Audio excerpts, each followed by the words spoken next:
వికసిత్ భారత్ 2047కి ఆంధ్రప్రదేశ్ వాటా కింద 2.4 లక్షల కోట్ల డాలర్లు జీఎస్డీపీ సమకూర్చాలని లక్ష్యంగా పెట్టుకున్నట్లు సీఎం చంద్రబాబు వెల్లడించారు.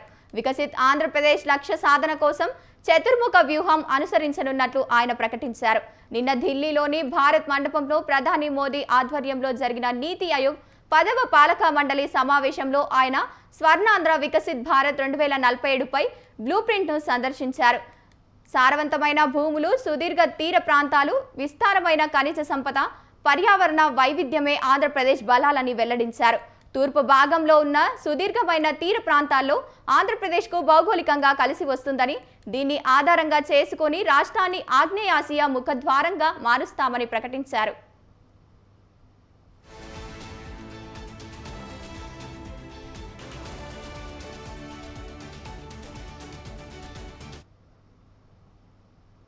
ఆకాంక్షలతో నిండిన నైరుతి ఋతుపవనాల మవన వనరులు రాష్ట్ర ప్రధాన బలమన్నారు.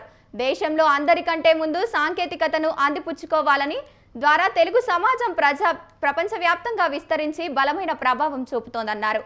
ఆ బలాన్ని మరింతగా పెంపొందించేందుకు రాష్ట్రంలో ప్రపంచ స్థాయి ఐటీ హబ్బులు, పటిష్టమైన డిజిటల్ మౌలిక వసతులు కల్పించే స్టార్టప్ సంస్కృతిని ప్రోత్సహించబోతున్నట్లు చెప్పారు. ప్రతి రంగంపై ప్రత్యేకంగా దృష్టి సారించి డేటా ఆధారంగా ప్రణాళిక రూపొందించి స్పష్టమైన లక్ష్యాలను సాధించాలని నిర్ణయించినట్లు వెల్లడించారు.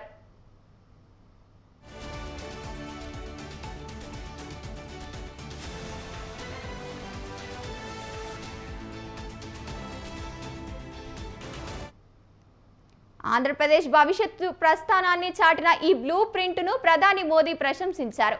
ఆంధ్రప్రదేశ్లో చంద్రబాబు హయాంలో తీసుకువచ్చిన సంస్కరణలను గుర్తు చేశారు. ఏపీలో అమలు చేసిన సంస్కరణలు అన్ని రాష్ట్రాలు అధ్యయనం చేయాలని సూచించారు.